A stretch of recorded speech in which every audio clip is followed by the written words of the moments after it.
চলো আজকে তোমাদের সাথে আমার একটা সিক্রেট রান্নার রেসিপি শেয়ার করে দিই। এটা আর কিছুই নয়, এটা হচ্ছে ভিন্ডি মশলা। যারা জব করে, ছোট ফ্যামিলি, কাজের জন্য বাইরে থাকে, রান্নার একেবারে টাইম পায় না, তাদের জন্য এই রেসিপিটা দুর্দান্ত।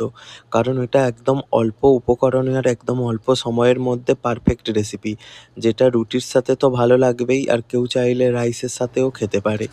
তার আগে আমি একটা পেস্ট বানিয়ে নেব, যেগুলো গুঁড়ো মশলা দিয়ে জল দিয়ে একটা পেস্ট বানিয়ে নেব। দেখে নাও এখানে আমি কি কি মশলা দেখিয়ে দিলাম। এই পেস্টটা বানিয়ে কিছুক্ষণের জন্য সাইড করে রেখে দেবো। ততক্ষণে আমাদের যেগুলো লাগবে, দুটো পেঁয়াজ কুচনো করে কেটে নেব, আর একটু টমেটো কুচনো।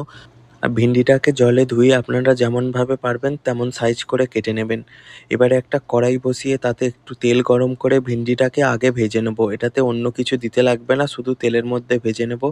এবারে সেই তেলে একটু ফোড়ন দেব, জিরে ফোড়ন, শুকনো লঙ্কা, কাঁচা লঙ্কা দিয়ে পেঁয়াজটাকে হালকা করে ভেজে নেব। পেঁয়াজটা যখন লাল লাল হয়ে আসবে তখন এর মধ্যে দিয়ে দেব টমেটো কুচোনো। টমেটোটা যখন তেলের মধ্যে গলে আসবে তখন এই যে পেস্টটা করে রেখেছিলাম সেই পেস্টটা এর মধ্যে দিয়ে দেব।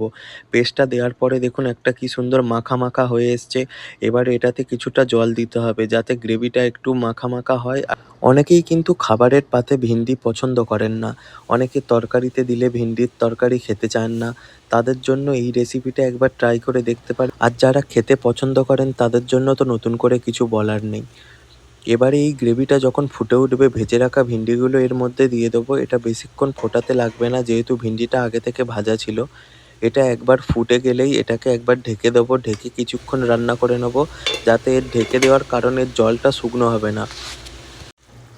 দেখুন কত সুন্দর কালার এসছে আর পুরো মাখা মাখা ব্যাপারটা হয়েছে, এর সাথে রুটি পুরো জমে যাবে। এবারে নামানোর আগে একটু ম্যাজিক মশলা দিয়ে দেবো, এটা ম্যাগি ম্যাজিক মশলা।